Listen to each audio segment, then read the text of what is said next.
Comme à l'accoutumée, Didier Deschamps avait remanié son 11 de départ entre le premier et le deuxième match de la fenêtre internationale. Mardi à Saint-Pétersbourg, le sélectionneur de l'équipe de France avait même poussé jusqu'à modifier son système.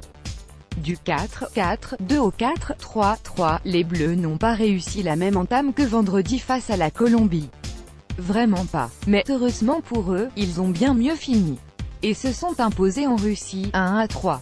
Il y aura beaucoup à redire sur la prestation d'ensemble et l'animation qui n'a pas été optimale et loin du niveau escompté, même lors d'un match amical de mars.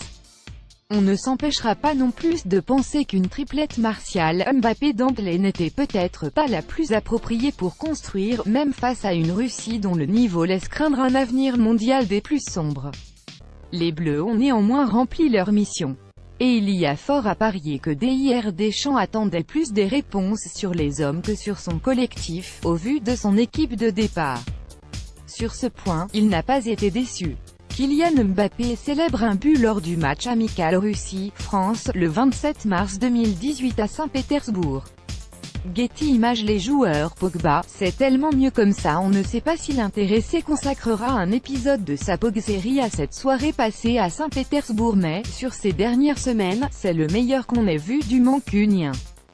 Titularisé par Didier Deschamps, le numéro 6 des Bleus a tiré son épingle du jeu, par sa prestation d'ensemble couronnée par un but. Kylian Mbappé, aussi, a marqué. Et fait son match en pointe. Il a été bien plus en vue que ses compères de l'attaque, Anthony Martial et Ousmane Dembélé, décevant. Rayon de déception également, Adrien Rabiot arrive en tête de liste. Le Parisien a traversé sa soirée comme un fantôme. Pour un joueur qui est « borderline » en vue de la liste des 23, c'est tout sauf une bonne idée. Samuel Umtiti, lui, n'a pas relevé le niveau de sa prestation colombienne. Les notes des Bleus, Mbappé Pogba brillant, tranchant et épatant. Le tweet de bon conseil la déclare, Didier Deschamps, équipe de France, c'était la dernière étape avant mai, la dernière fenêtre. Les joueurs ont été là pendant 10 jours, il faut gérer les temps de jeu même si ça nuit au collectif mais rester cohérent. Double. La question, les Bleus ont-ils fait oublier leur raté colombien? Quand on gagne, on recule rarement. C'est un fait. Néanmoins, on ne peut pas dire que l'équipe a aligné sur le pré et collectivement réussi une prestation XXL ou bouleversé les plans de Dédé. Parce que les Bleus n'ont pas fait un grand match. Mais ils ont eu un mérite, celui de s'imposer et de faire l'inverse de vendredi. À savoir, monter en gamme au fil des 90 minutes. Si Didier Deschamps ne retirera sans doute pas de grands enseignements collectifs, il a, en revanche, dû voir des choses positives, individuellement parlant. Après tout, c'est tout l'intérêt de ces soirées printanières, parce qu'avant de construire une équipe, il faut trouver les hommes qui la constitueront. Kylian Mbappé dans l'axe, il fallait l'essayer. Didier Deschamps l'a fait.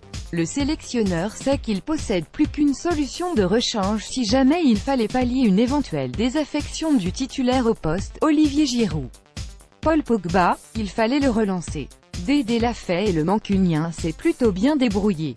Au-delà de son but, le milieu de terrain a apporté « je cours et je long ». Il a surtout joué simple. Comme il sait si bien le faire parfois. Mbappé et Pogba au top, c'est tout le mal qu'on peut souhaiter à cette équipe de France qui, si elle semble d'une richesse folle, peut difficile faire l'économie de tels talents dans sa quête d'éternité.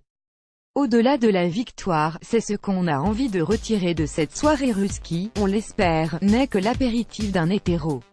Paul Pogba et Kylian Mbappé face à la Russie et Getty.